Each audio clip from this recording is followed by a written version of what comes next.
You're tuned in to RX Radio. So now let me ask you, do you ever mix flavors?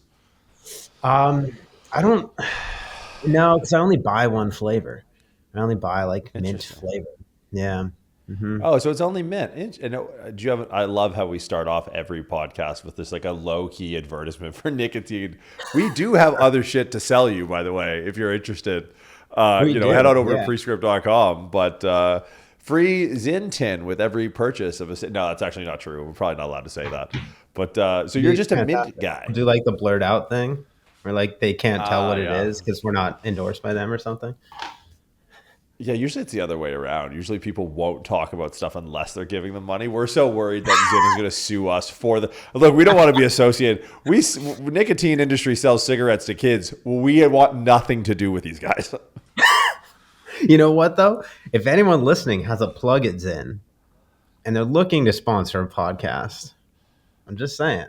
Yeah? I'm not above it. Man, I got to get on the train. It's so weird. I don't like how my addictions work. I just don't have normal addictions. I just don't have like all of the things that like you would look at someone like me and I'd be like, I bet you he X, Y, and Z. I just like don't, like that was one where I look like I would be a guy that's like I'm meme worthy. I'm such a stereotype in so many ways. But then like some of the stuff that comes along with like the douchebag starter pack of like the head tattoos and everything. It's just like, oh, Zyn, nope, doesn't touch him. Like, oh, that's a weird average. I feel like, you know what it is? I feel like I'm letting you down. Is how I feel. No, I'm proud of you. I'm still proud of you, but I could be more proud of you. Oh man. So is it a conscious choice to go mint only?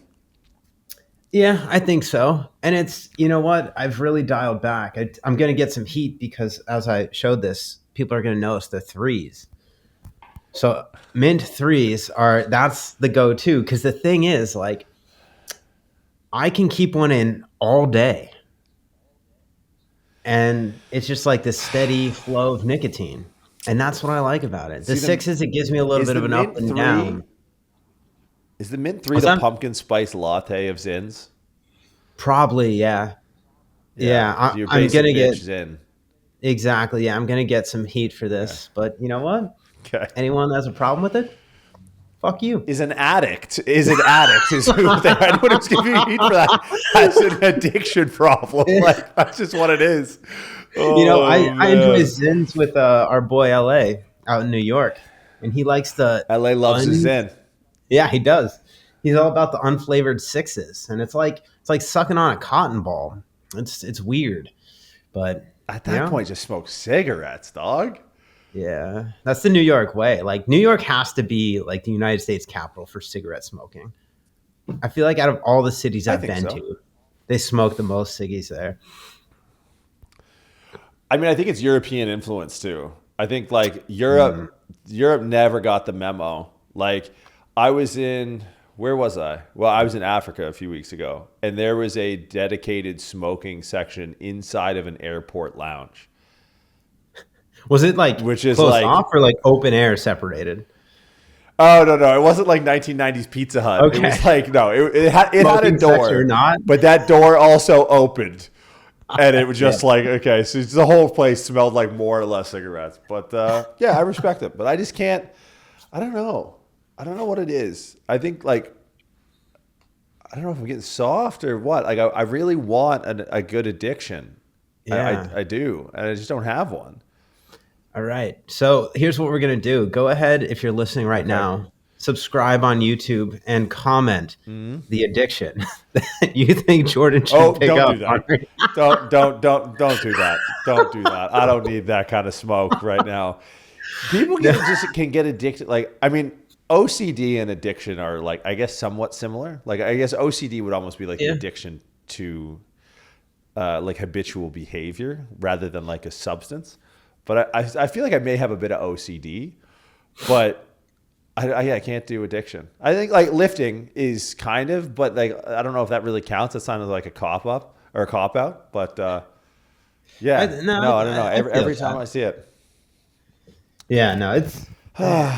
Don't pick up an addiction. That's I I, nothing good can, and unless it's gambling, then we'll do it together. But like other than Wow. that, like maybe don't, maybe don't You pick up an gambling addiction. stresses me out, dog. You gambling stresses me out. I You're was telling telling me. someone about the time we were in Vegas. Or no, when you bet on the fucking Gatorade? That was a dumb bet, dude.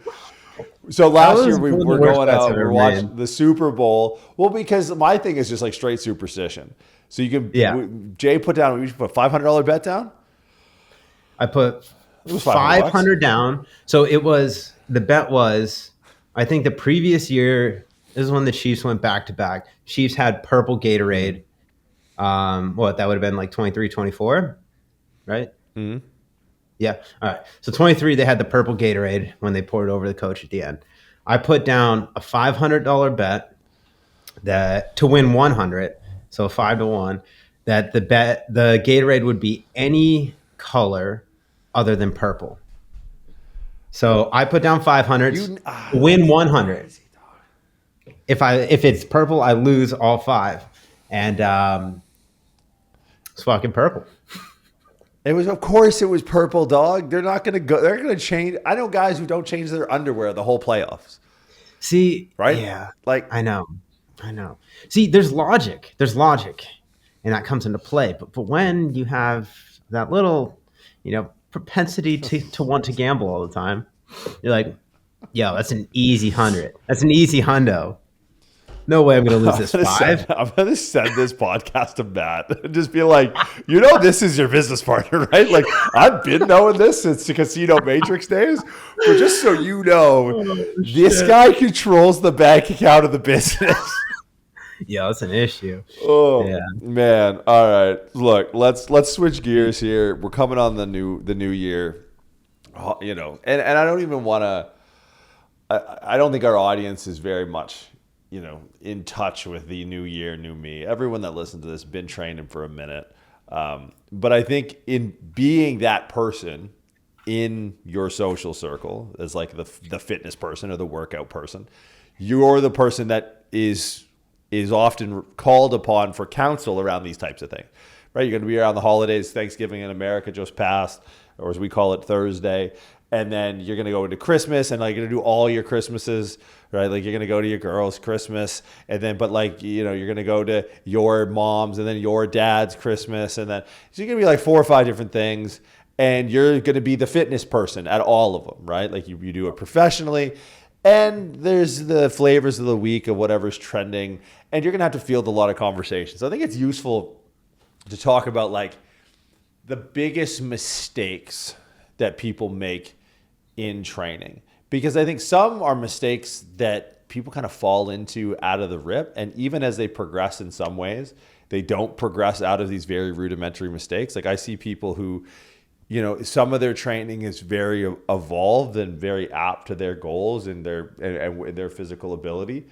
But I see people, and I'm sure I'm guilty of this in some ways, where there's like these legacy artifacts of beginner mistakes that follow them throughout their lifting career. So I kind of wanted to bat the ball back and forth and talk a little bit about initial training mistakes, or like new mistakes that new people getting into fitness make, and doing it through a very like RX radio lens, which I think it's going to be a little bit more cerebral and a little bit more further afield than most regular fitness podcasts. So I'm curious, like when you hear fitness mistakes for beginners, where does your mind go immediately? Man, I think the first thing that kind of captures a lot of the issues that I see is just lack of awareness and lack of understanding, right? I think that there's this outsider's perspective on fitness, dieting, weight loss, training, strength, that it's this direct relationship of the more uncomfortable it is, the harder I go, the better the results, the faster they'll come, right? It's just a misunderstanding of the process in general, and maybe a lack of, I guess a lack of education, right? It's ignorance, but it's not, I wouldn't expect anyone to know this stuff unless they've dedicated some time to learning it. So someone that's less exposed to the fitness industry or how to get results with this sort of stuff. I think it is, they come in with this mindset of the workouts have to feel a certain way, or the diet has to be difficult to maintain, or else you're not getting the progress. So it's almost this relationship with this thing that I want has to be hard for it to be effective. And that's almost completely the opposite of the way that I look at this for people that are underexposed to pursuing fitness goals or understanding how to create changes in body composition or even just like a healthy lifestyle. Because the number one thing that has to happen for this to be an effective change is it has to be sustainable, right? If someone comes in the gym, they're like, all right, January 1, hungover as fuck. January 2, I'm gonna get my shit together. I'm gonna go to the gym and I'm gonna just fucking destroy myself. And then January 3, they can't get out of bed because they're just rocked from that gym session. So in my mind, like the number one thing that we need for people to understand if they're trying to make a lifestyle change, and it is very much a change, it's a deviation from the way that they've lived their life up until the point where they're probably now an adult realizing that they need to make this change. That's a lot of habits to undo. It's a lot of ignorance around the topic. Like you've spent, I don't know, maybe 30 some years accumulating no knowledge on this thing. So the number one thing that it has to start with is awareness and some sort of perception around the process that, look, we're not going to make long lasting changes if we don't make this something that's going to be around for a while. So it's not necessarily that no pain, no gain mentality. It's like, all right, what's the minimal effective dose in terms of diet, exercise, activity, recovery, like stress management, the things that are actually going to push the needle that we can sustain. First, we need to sustain that. And the thing about that is people will have a greater capacity to sustain more changes over time. But as we start to introduce this awareness around new variables or kind of new processes and new habits, it has to be a very conscious change, right? They walk into the kitchen, they have the choice to grab a cupcake or a protein shake. If they've grabbed a cupcake for 30 some years of their life, like it's a big change to be like, oh, I want the fucking cupcake, but I'm going to take the protein shake. And the more times that they take that protein shake, that's going to become more of a subconscious choice for them. It's like, all right, I walk in the fridge, I grab the protein shake, I leave. Like they don't have that internal debate around it. And I think that's the kind of framework that we need for people that this is new to them, is that we need to start with changes that are going to make a big difference that are probably going to take a lot of mental bandwidth for them. So that's like changing their perceptions around their diet, changing maybe their sleep patterns, changing their perception of activity, like go for a walk and drink a protein shake instead of eating a cupcake. Like that's probably where this needs to start for most people, as opposed to let's go to the gym. We're going to go 5 days a week. You're only going to eat salads and chicken breast. And then we're going to do that until you can't do it anymore. And then you're going to fall back into old habits and say, yeah, fuck it, I'll try it again next January. So I think that's number one for me. The starting place is like building awareness around things that are going to be sustainable so that they can actually see results for a long period of time. Yeah, there is a failure to really shine a light on the fact that change is different. Like it's hard for me to, and I think you the same, to think about having a hard time fitting the gym into your day. Like, I had an 8 o'clock L2 lecture this morning, so I was up at, 5:30, got some food, went and trained, came back. And it's just like, okay, like cool.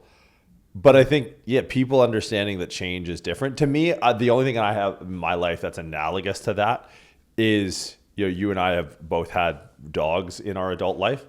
And like the day you bring a dog home, now I'm sure there's an analogy to kid that I don't care to make, but like the day you bring a dog home and you're just kind of like, okay, cool. Food's in the bowl, water's there. That's the door. Let me know if you need anything. I'm going to go. And you start living your life again and you like look down. I'm like, oh, did I shit on the floor? Oh, no, wait, I didn't shit on the floor. Oh, that thing did. Huh. Okay. All right. So I'm going to have to pick. And it's like, well, I guess I I was going to lay on the couch and work on my laptop, but I can't do that anymore. So, all right, you want to go outside? Okay, all right, get your shit. And then you go outside and it doesn't shit, and then it comes back and shits in the house again. And you're like, well, I had a 3 o'clock, but it's just like, it's like a logistical problem. Yeah. Right? And when I talk to relatives, when I talk to clients, it's like, it's really understanding the logistics, because most people, and we're lucky we get to work with professionals and people who have careers and usually some autonomy over their life. But like, your boss sees you getting up at your desk at 4:59, but your job's not done until 5. Hey, what are you doing? Like, that's a tough window. We have ultimate flexibility of our schedule. So I think the first thing is actually acknowledging, similar to your point, like the logistics. Like, there's a difference between going to the gym and training. It's like, I find with the experience I have with people who are starting fresh in training, the training part isn't necessarily the unenjoyable part or the difficult part. It's the actual going to the gym part. The part where you get in your car and you go to a different building that you've never gone to before, in a different neighborhood, on different roads, at different times. Oh, fuck, there's train tracks there. I didn't know that. Well, I mean, if I get stuck behind the freight train at 2:30, I don't get to the gym until 3:15. Oh, that's a new thing. Oh, so the first day I actually went to go to the gym, I ran into the train tracks, but I had to get back, and so I actually just couldn't go. So it's a logistical problem first and foremost, where I think doing things like carving out time, even for other activities. Like, I remember early in my career, I had a client or a prospective client that was really, really overweight. I had a consult, we sat down and we chatted.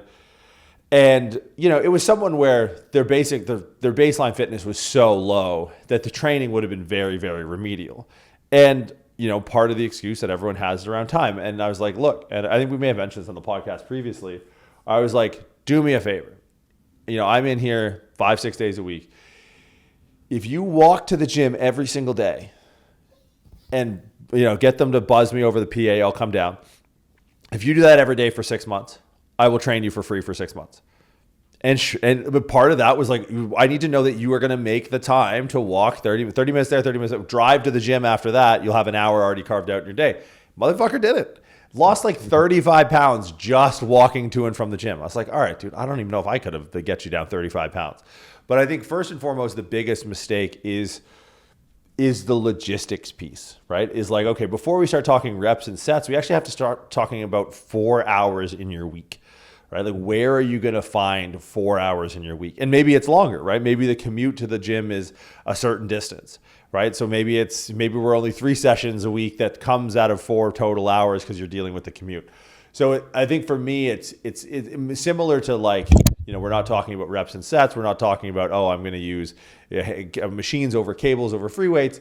It really starts with like the logistics around it first. So having a concerted conversation around how does this actually fit into the rest of someone's life, I think is step number one. And then now I think like we can kind of get into when you're in the gym, what do you do? How do you go about, approaching your training? But I think looking at logistics first and foremost is where most people make the mistake, and just overlooking it and go, okay, I'm just going to go look for the best program or the best diet or whatever.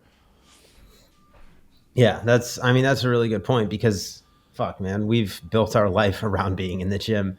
And there's times lately where I'm like, fuck, when am I going to get my workout in? And sometimes that means like waking up earlier, or like being in the gym later than you want to be around people that exist in a gym. So like the logistical piece of it is a real ongoing struggle. And I think that'll kind of like bring me to another point before we actually like talk about exercising, is there needs to be some sort of anchoring principle that keeps them doing this, right? Like they need to get to the root of why they want to do this, and it needs to be meaningful and impactful enough for them to actually continue to make those changes. Because like, I like sleeping more than I like most things in life, but if I have to wake up an hour earlier to be able to get my workout in for that day, like, I'm gonna do it, because I have goals and I have things that I'm like, all right, this is what I need to do to feel good about my day. And I'm going to wake up an hour earlier. I'm going to get the workout in because I can't fit it anywhere else in the day. So like, even along the lines of the logistics, is like you have to have something that's going to keep pulling you back to that when it's easier to not do that. And I think that's something that a lot of people, they just have the goal, and it's like it's more of a want than anything. Like I want to get in shape, and that's not enough to really pull you into the gym or like kind of inconvenience yourself on a continual basis to get you to keep showing up at the gym. So I think really identifying like, what is it? Is it like, did you get some blood labs back that, you know, didn't look the way that you wanted, or like you're getting older and like you're just not moving as well, like you're in pain? Like you need to anchor yourself to that thing that's going to keep pulling you into the gym or pulling you towards better decisions when it's easier to make worse decisions, because that's 100% of the time always going to be the case, right? Unless you have that compulsion like you and I and probably everyone listening to this podcast does, where like, no, I have to go to the gym. Like I have to at least get 190 grams of protein in today. Like it's a lot easier to not do those things in almost every case than it is to do them. So you have to have something that's going to give you that buy-in around your own goals so that you actually show up and you do the things that you have to do. All right, guys, quick break from today's episode to talk about Prescript Level 1. Prescript Level 1 is a certification for coaches and clinicians who are looking to improve their skill set around applied biomechanics and functional anatomy. Essentially, how can you provide more value in your practice by solving more complex problems faster? That's what we're all about in the PSL1 course, understanding everything from arthrokinematics to biomechanics to muscle mechanics to exercise programming. Being able to solve movement problems quick is the name of the game. Now, Prescript Level 1 is now currently live for sale. If you want to head to www.pre-script.com/PSL1, you can register for next semester's classes today. Course is 16 weeks in length, comes with the PSL1 textbook, 4 lectures a week, plus 7 labs and free access to the Prescript Collective. So again, that's www.pre-script.com/PSL1. We'll see you in class. Now back to the show. You know, moving on from that into the actual nuts and bolts, I think having a plan in the gym is probably the thing. Not having a plan is one of the biggest mistakes I see from the level of execution. There's a couple ways to go with this, and I kind of want to like straw man or steel man both sides. So there's two camps, right? There's the hyper specificity camp that says, you know, like you really need to practice and get good at movements, and you know your training should look really similar day in, day out. And you know, to someone on a certain part of the spectrum, that may be possible. Powerlifters, Olympic weightlifters, like you don't need to dangle a carrot of novelty under their nose every single day to get them to go to the gym. General population, I think it comes by two brands or two personality types, because I think on one side there's this vein of coaches that talks about the importance of novelty in new client, what would be the right word? Adherence, right? So, hey, look, if they know what they're going to get when they come into the gym, they may not be as enticed to come if it's just going to be the same as last week plus 1 rep or 5 pounds. And then there's the other side that goes, well, the fastest road to progress is through that monotony and through the skill learning and getting better. And, I find the fastest way to adherence is through progress. And I think there's a middle ground to be had. And I think it's really the middle ground is just having a plan, right? Like if I have someone who is maybe more enticed by novelty, new exercises, like, we can make subtle variations of underlying movements that follow a predictable plan that really drive the same underwriting stimulus, that don't have a massive learning curve, but it doesn't succumb to, utter novelty that we're just pulling shit out of a hat.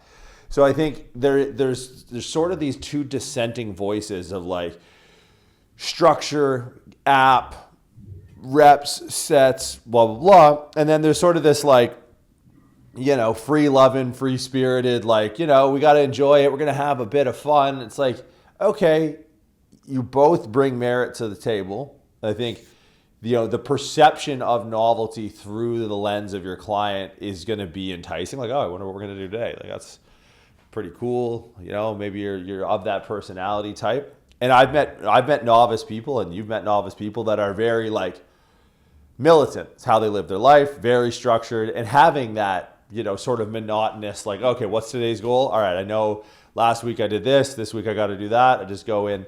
So I think there is a middle ground to be had, and I don't think it's fair to assign this shiny red ball syndrome to all novice lifters, right? And I think there is somewhat of a propensity for the free loving, free spirited, everyone needs new stuff all the time to sort of project their boredom onto other people, right? Like I've met novice clients that from the rip are like militant, ready to go. And sure, do their diet needs work and they slip up with the Uber Eats past 8 o'clock? Like, yeah, no, absolutely. They're not like 100% drill sergeant, but when they're in the gym, they actually like the control in this setting that they can exact. And I think it is a mistake that I see often perpetuated, that we just assume that all novice lifters are just these inattentive lab rats that are just gluttons for new shit.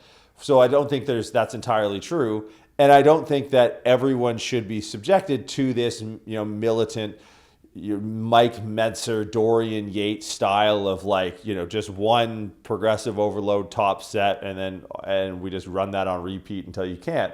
So I think the biggest mistake is picking one of those camps and actually not having a structure. Like a structure can be fluid if we plan the fluidity, right? Like if we know someone is maybe a little bit more akin to Novelty, we can do 12 different bicep curl variations that are still going to stimulate the bicep in a meaningful way. And we can have a program that to their eye has a novel aspect to it, has this anticipatory, what's going on, what's on the agenda for today, has a bit of learning, exposure, all that, without being, we're just going to run this workout on repeat. This is upper one, this is lower one, this is upper two, this is lower two. You're going to know, and you don't really need me. So I think that's the biggest thing is, and a lot of times it can be done after the fact. Go through a workout, document what was there, make changes on the fly. And from a coaching perspective, that's where I think a lot of your value is kind of interpreting preferences. And then the way I look at it is almost like an Amazon shopping cart. If I go through, we get into a workout, I like this, I didn't like that. Well, shoppers that purchased this also bought this, and this, right? So, people who like this, and I can go by experience, will tend to like this, and this. It's a similar category of exercise. It's stimulus adjacent to the thing that you did. Probably requires far less of a learning curve, that you have this previous exposure, but it's new, right? And so there is that fine balance between, rigorous monotony in most cases for most training goals is going to be a straight line, and there's something to be said about adherence through results, but there's also adherence through enjoyment. But at the end of the day, most people are paying for results. And if you get the adherence through the enjoyment that gets the results, that's where I think everyone's set to win. Yeah, that's a really good point. And what I've seen with clients is the results lag, right? You're not going to get results right away. So if you can get them enjoyment right away, if you can get them to feel a bit better or feel better about what they're doing, then that's the first thing that's going to give them that kind of dopamine bump where they're, all right, I'm going to come back and I'm going to do this again. Even if it is a difficult process, it's a hard workout. There are the negatives associated with working out. It's like being sore, like waking up, like feeling stiff, things like that. But the novelty thing, I think, is so important. And the way that I structure this with clients is I always have an idea of all right, these are the big rocks that we're going to turn in this session. Like there's going to be probably some sort of compound, some sort of isolation, some sort of, working through isolated ranges of motion that they lack in, some aspect of stability in there, some aspect of core control. I have all these intentions, these general ideas of this is what the session is going to look like every single fucking time. And I think clients appreciate some form of familiarity with that. So it is like the structure of the session is very similar from time to time, but they fucking love it when you're like, all right, so we're going to do something a little bit different today. And in your mind, it's like, it's the same shit. Like you're doing a different variation of, say, a bicep curl, or instead of a dumbbell row, you're doing like a low cable row. And it gives them that kind of engagement of, oh, this is different. I better pay attention. I better make sure I'm doing this right. And this is going to be something that is novel to them when you're really just accomplishing the same intention, just with a different tool. And I find that to be something really valuable with whether it's new clients new clients, there's going to be more that kind of everything is new to them, so it's all novel. But once you get into that kind of retention side of things, it's like, all right, we got to keep this person interested. That's something that I really lean into, is like, all right, I know we've been doing this for a while, let's switch it up today. This is a brand new thing that we haven't done before, but realistically it's the same thing, and they're going to take to it really quickly. But it feels new to them just because it's, tactily different. It looks a little bit different visually. So I think that is a really good point. And then I guess as we start to look at this kind of from a trainer's perspective, like as you have these clients and they're brand new, I think the next thing that I would say is really important to get buy-in is starting to understand what their life looks like outside of the gym, right? It's, the fact that they're coming in, they're doing these sessions with you, they've made the commitment to make these changes. It's like, okay, we only have, like you said, 4 hours a week with this person. We can only do so much in those 4 hours. And even if we do everything perfect within those 4 hours, there's 164 hours a week? Is that somewhere in the ballpark? 168 total. 168. All right. So there's 164 hours outside of that. Exactly. That they're left to their own devices, right? And you can have someone that, that can be a really big swing in the way that they navigate those other 164 hours in a week. So starting to not only focus on what's happening in session, but you can amplify results. So you can dangle that carrot and you could get that buy-in and that enjoyment through them starting to feel different in those hours if you start to hone in on the things that they're doing outside of that session.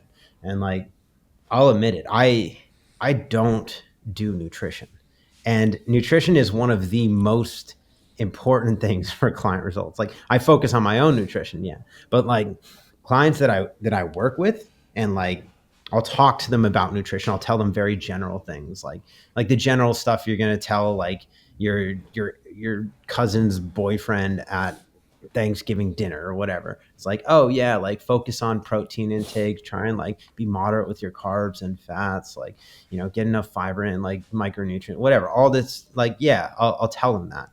But the people that I've gotten the best results with, I'm like, look, we need to focus on your nutrition. I'm going to set you up with this person to do your nutrition.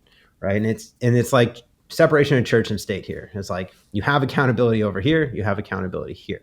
But it's kind of tangential to my point, is that like, if you start to focus in on nutrition, if you start to focus in on like what their work schedule, their stress levels throughout the day are like, what their sleep schedule is like, their activity outside of the gym. Like, if you have a client you're seeing 4 days a week and everything's going well in those 4 sessions, if you can get them to go for an hour walk in the days that they're not with you, the progress is going to be better than had they not done that. So there are these lifestyle factors that are going to be probably a bigger impact than what's going on inside of the gym with what they're doing with all those hours they're outside of the gym during the week. So that's like a big thing, is that these small changes on a day-to-day basis are going to make a really big difference over time.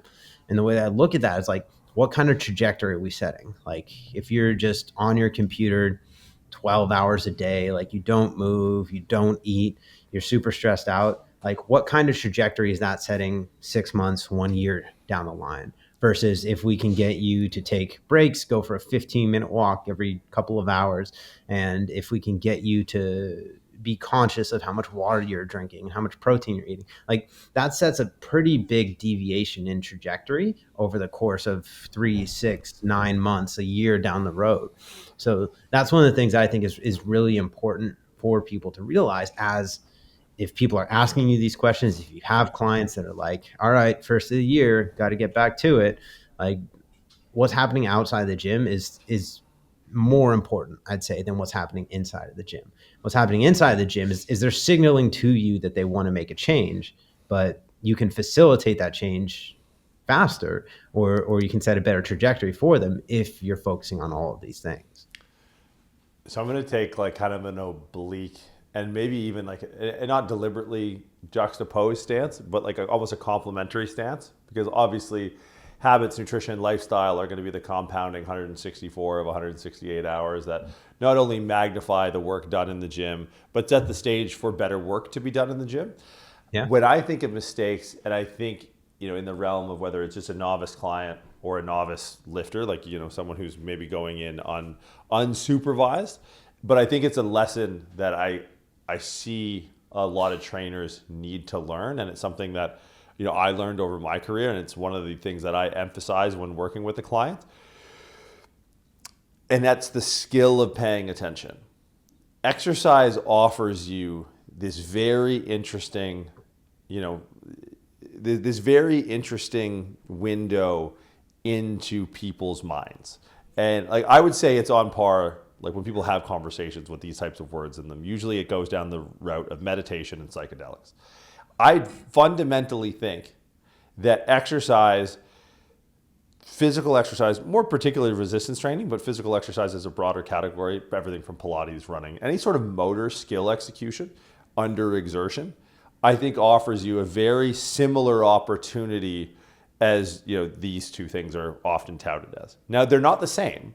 Like, exercise isn't meditation, they're completely different, but they all have this element of focus to it, right? Like, the trope, like the high story is, yeah, dude, I don't know, I was just staring at my hand for like 5 hours, right? My hand was all of a sudden so interesting. It's like, man, like, you're really stoned. But there's an element of focus there, right? Like it whether it's a decrease in neuronal activity, like most people think drugs are actually like an increase. Like you take, mushrooms or something like that and they think, oh man, it feels like my brain's on fire. It's like, no, the fire's going out, right? It's actually like dampens a lot of the signal. It lowers neuronal activity. Like the activity between the corpus callosum like slows right down between the two hemispheres of the brain. And so exercise, and it's something that not only is going to catalyze your ability to get better results and execute in a more precise, higher quality fashion in the moment, but it's actually like a meta skill that will exponentially improve your progress over time. And that's like calling attention to your client's attention while they're training, right? I think facilitated exercise that someone is paying for you to proctor. I set some pretty strict rules with my clients. And the first rule is no cell phones. No cell phones. In between sets, if we're not reviewing the last set or preparing for the last set, right? Like there's an intent with that hour there. Because one of the things that you'll notice, and like when I talk to coaches about this type of practice, and they put it into practice in their training, they realize really quickly like how incapable people are of actually paying attention. And like for me, and we've been training for 15, 20 years, whatever it is, it's like you can't, especially at heavier weights, and like for you, especially with Olympic weightlifting where the margin of error is pretty much zero, you can't be continually successful in weight training if you don't have a capacity to pay attention throughout the entirety of a session.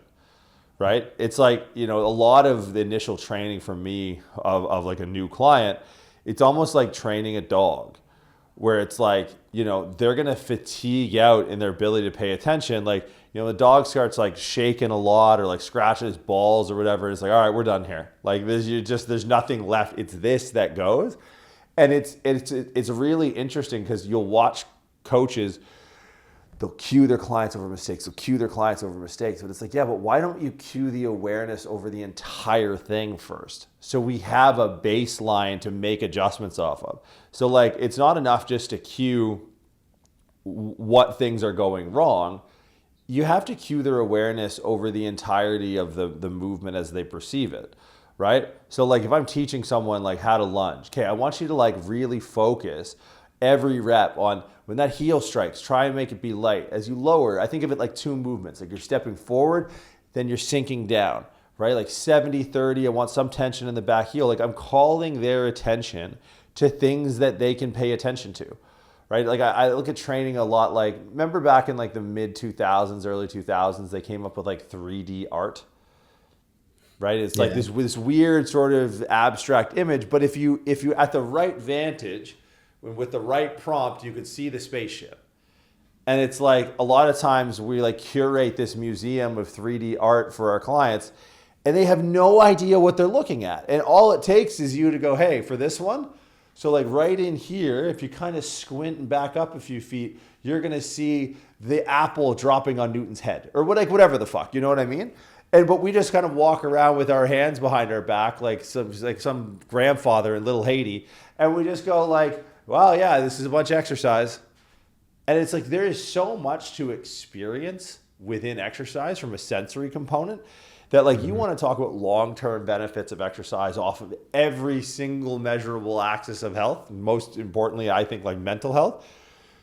You get someone to pay attention throughout their entire session and see what happens. Not only will the session be executed to a higher standard, you talk about reps, talk about sets, talk about movement quality, talk about mechanical tension, or stimulus response, adaptation, talk about all that, sure. But you're actually building a separate skill of attention that is, for most people, really lacking, which is going to be the thing as they get stronger, right? As they get bigger or faster, that's going to be the waning resource at the end of the day. It's like, can you really tap into what this is going to be like under duress? It's not so much about your ability to handle duress. It's about your ability to know what to pay attention to, period. And building that capacity is something that starts day one. So like every exercise, I'm not just cueing, salient cues for visual criteria of execution of the movement. I'm cueing experience and feeling that I want them to go find. I want them to find that spaceship in every single exercise. Right? Like in meditation, they'll have you like focus on the breath. Like, where do you feel it at the tip of the nose? Do you feel it in the stomach? Do you feel your chest rise? And it's different for every person, but it's like just calling their attention to there being something that can be attended to from a sensory experience standpoint is so unbelievably important in the short-term process of learning and the long-term process of learning and adherence. I like working out. Like this morning, I kind of woke up, didn't feel great. I'm like, I have like this optional arm day that I have float throughout. I'm like, you know what? Today's going to be an arm day. Because I just like going in and like feeling stuff because I know there's stuff to feel. And I think there's something to be said about instilling that as a part of your practice that really just comes down to paying the fuck attention that allows. Well, like middle of a set, oh my God, I saw a trainer this morning talking to their client in the middle of the set. Nothing tells me you are not, like, unless you're trying to cue something. Like, yeah, so like, they got like it's a cockapoo. So it's like a cocker spaniel. I'm like, will you shut the fuck up? Will you shut the fuck up? Like, I'm trying to train. I don't give a fuck about your stupid dog. Like, oh my God, it was so frustrating. But I think that, like embodying that, and I know some really good coaches. And a lot of what makes them good is that they pull the client into their world, right? They pull it into this immersive sensory experience, and then they get them to feel what they feel when you train. You can do that to get people hooked on exercise with one hit. And then it becomes a bit, then all of the other stuff falls into place. But it's something where it's like we're so focused on small talk and like the relationship and building rapport. It's like, man, you know what really gets people on board? You getting really excited about the thing that they're there for, right? Like I have friends that are into shit that I don't give a fuck about until I see how much they give a fuck about it. I'm like, yo, yeah. What are we doing? We're stamp collecting? Yo, stamps rock, bro. I fucking love stamps because you love stamps. And it's like exercise, I think, is a lot like that. Like I can talk about a lunge or a squat or a press or a pull-up and like kind of you break down some of the minutia and everyone goes, I just thought it was like an up and down thing. And you're like, oh my God, dude, just wait to have you. And then they get a taste for it. And that's where I think like, it's such a small thing, but it's everything. Teach your clients how to pay the fuck attention, which is hard for most coaches. Cause you know why? Most coaches ain't paying the fuck attention either. Yeah, that's true. I couldn't agree more. And that's like engaging them in the process is going to be the best way to get results for them. And I've mentioned this on the podcast before, but to me, it's just the way that you're framing the questions that you ask the client. Cause like everyone has a client do a set and they like look at it, maybe they'll give them some cues, whatever. They'll be like, all right, yeah, how'd that feel? You want to stay there? You want to go up? Whatever, blah, blah, blah. Okay. So for me, it's the small change between asking them, how did that feel versus what did you feel? right? Because that sets the stage of they have to now internalize it. They have to pay attention as they're going through their set so that they can now verbalize to you what they're feeling, where they're feeling it, how they're feeling it. And then what that does as a trainer, it sets you on the same stage in terms of dialogue around the movement. Like, oh, I have this pain in my right knee when we do this lunge, but like I feel like my hips are really tight. And then you start to dig into it, like, oh, okay, so like what does the pain feel like? Like, oh, I don't know. It's like this kind of snapping when I bend my knee. I'm like, oh, all right. Like, does it, go away if we start to move through this range of motion, or if we roll out your TFL, like all this stuff. And it kind of, it allows you to get into their body for a second, right? Like it allows you to understand and interpret the sensations that they don't have any reps interpreting. So these are all new for them, and everything that doesn't feel good is pain. And it could mean that they're using their quads for the first time. It could mean that like their TFL and their glute med is tight and they have their IT band snapping. It could mean that, they don't understand how to brace their core. So they feel like they're falling over. They have no connection to foot pressure. But that gives you the opportunity that, because you as a diligent trainer should be paying attention, but now you can interpret what they're feeling, as opposed to them saying, you ask them after the set, how'd that feel? Like, I don't, it feels a little bit weird. And like, okay, we'll just go lighter next set. Like, no, let's not fucking do that. Let's ask them what they're feeling specifically. Let's get an understanding, and then let's overlay that with our understanding of what's actually going on. And now we can involve them in that problem solving process. It's like, oh, I think you're feeling this because, you're not engaging your core, or because, you just spent the last 6 hours sitting before you came here. So let's go through this, and this, and let's see what kind of change that makes. And then you take them through this, and this, and take them back to the exercise, and you make them pay attention to how that sensation changes. And now they're involved. They don't have an option to go, answer their emails in between sets, because we're on a mission right now. We have a problem to solve, and I'm not solving it for you. You're solving it with my help, right? So it's really getting them engaged in the process. And that comes down to like little changes. And even just like the verbiage that you're using is, what are you feeling versus how are you feeling? Like little things like that, I think, start to really pull them in and get them to get involved in the process. And then the thing is, once they start to understand it, then they start to come and bring information to you that you weren't even looking for. And that's when it starts to be a really good relationship, because now you're not just like leading the horse to water, is you're showing them where the water is, and it's up to them if they want to drink it or not. If you think about how you feel, and this is a conversation I'll have off the rip with very, very novice clients, because you bring up something important, and it's like, and it's really, to me, I think of it as a principle of like anchoring. If you're never worked out before, and everyone listening to this has worked out before, think of like the physiological signs and symptoms associated with pushing an exercise to a reasonable proximity to failure, right? Think like the if it's something isolated, even if it's compound, you're going to get some sort of local stimulus, something akin to burning, depending on the rep range. There's going to be a strain involved. You may start perspiring, sweating. Your heart rate's undoubtedly going to be elevated. You may even be like holding your breath in some sort of brace. And like, this is a feeling that, we know well. We actually aim for this. Like, this is these are all signs and symptoms of progress. But we've learned that correlation, right? I imagine feeling all of those things in the middle of the night, waking up, quads pumped to the roof, your fucking heart's beating out of your chest, you're sweating, you're going to the hospital, like 100%. It's not even a question. You're rolling over, hey, call 911. I don't know, like check out the quad pump, and I'm sweating, but I was asleep. Like, that is a physiological state of duress, right?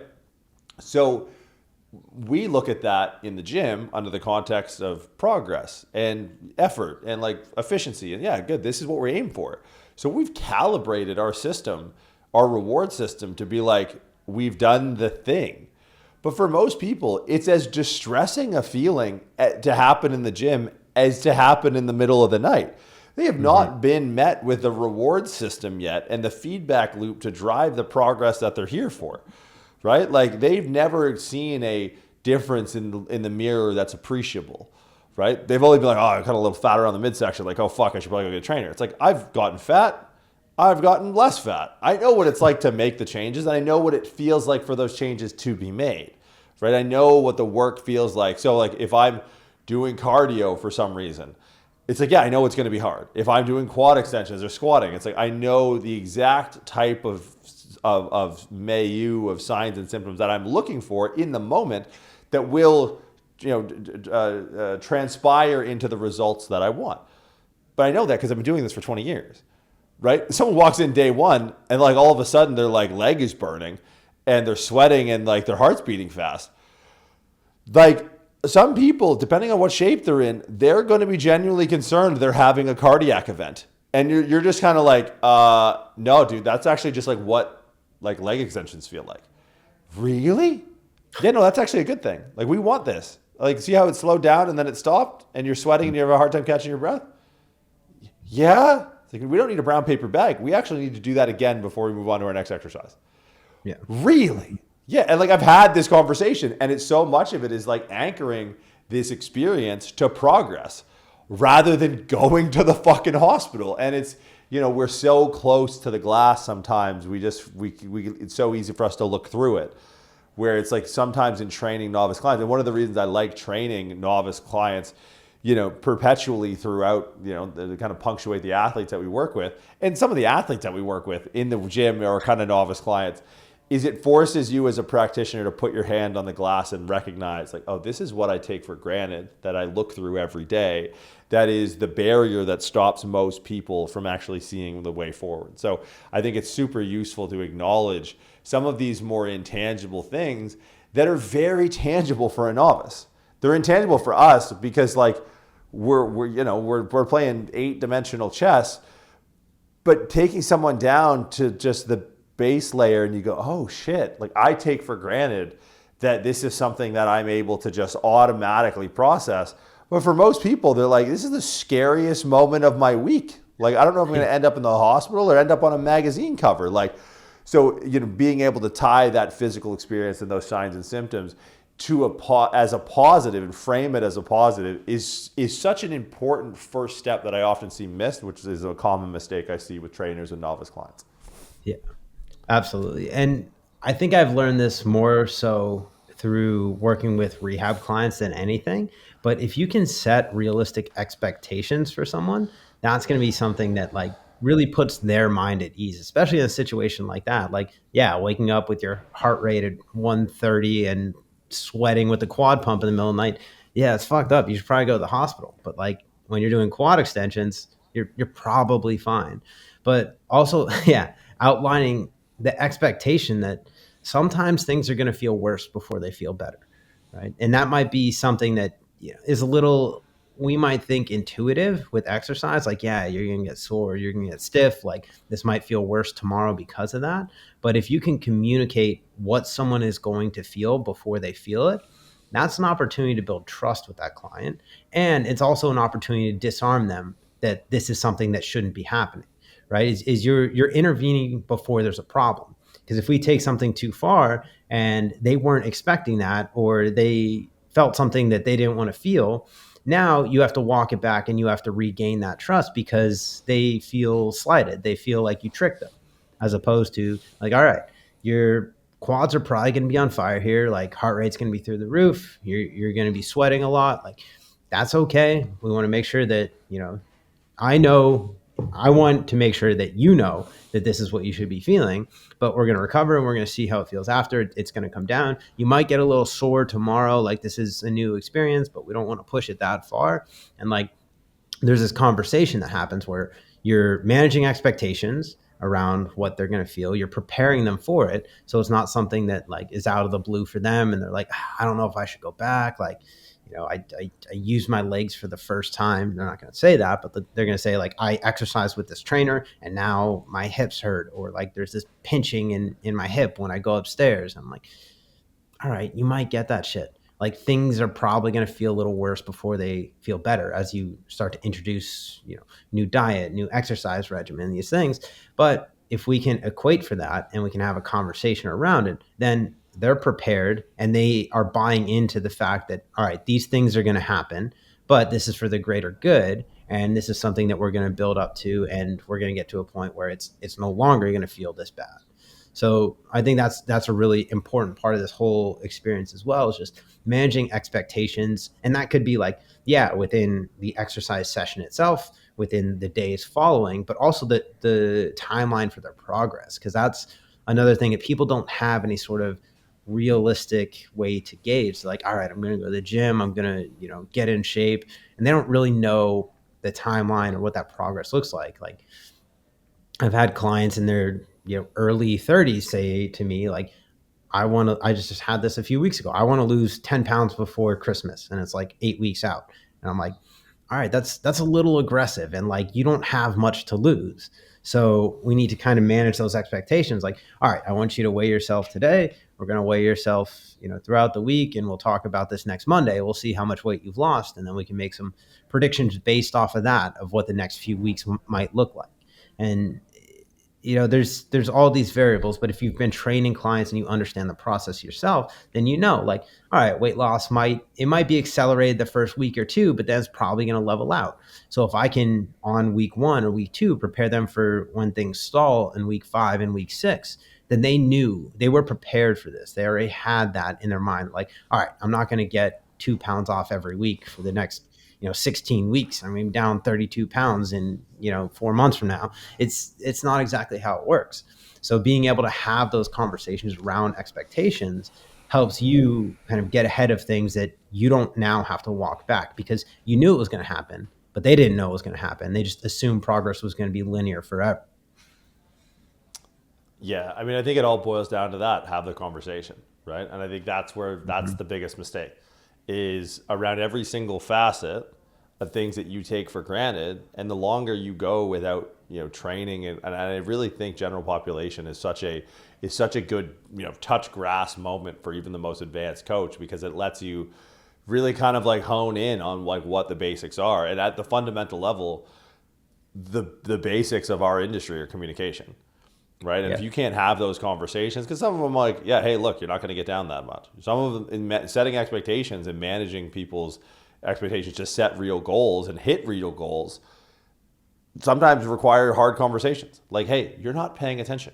Hey, you don't prioritize this. You don't have the time. You can't make the time. Like, you kind of got to be on the offensive if you're going to do this well, because you can pay for it now or you can pay for it later. Right. And a lot of what you said of like, hey, look, like if you don't want to set these realistic conversations or preempt them, you're going to pay for it later.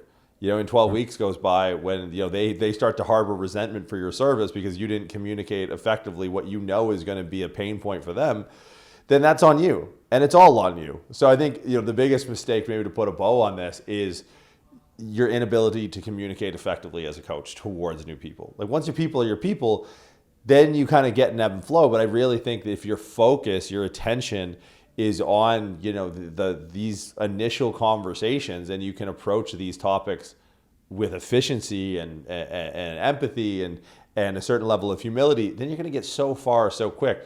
But I think people kind of get a little bit too big for their britches sometimes, and then they skip over the conversation. Well, I'm a trainer that gets good results, blah, blah, blah, blah. Sign up with me. Oh, you didn't get results, it's your fault. Kind of echoes a sentiment of a podcast we did a few months ago. But it's like, I really think that's the key, is just, communication is the thing that people get wrong. Yeah, absolutely. And that's something that you need the experience, you need the understanding of what's going to happen. And then you also need the experience communicating it, right? Because these things they can be uncomfortable conversations. When someone comes to you with a goal, they're like, I need you to help me with this. And you're like, actually, that's not how it works. It works this way. And we have to do these things that you didn't think you had to do. And it's going to be more uncomfortable for a longer period of time. And like, those conversations can be tough, but it's a lot easier if you lay it out all up front and you don't have to walk it back later on. Boom. This episode was not brought to you by Zyn Nicotine. It was brought to you from Prescript, www.pre-script.com. Head on over if you're not subscribed to the podcast on YouTube. We just hit 50,000 followers on Instagram on the Crazy. Prescript page, which is wild. So yeah, hit the subscribe on the YouTube channel. If not, whatever, we'll bug you next week about it. Until next time, appreciate you guys hanging out.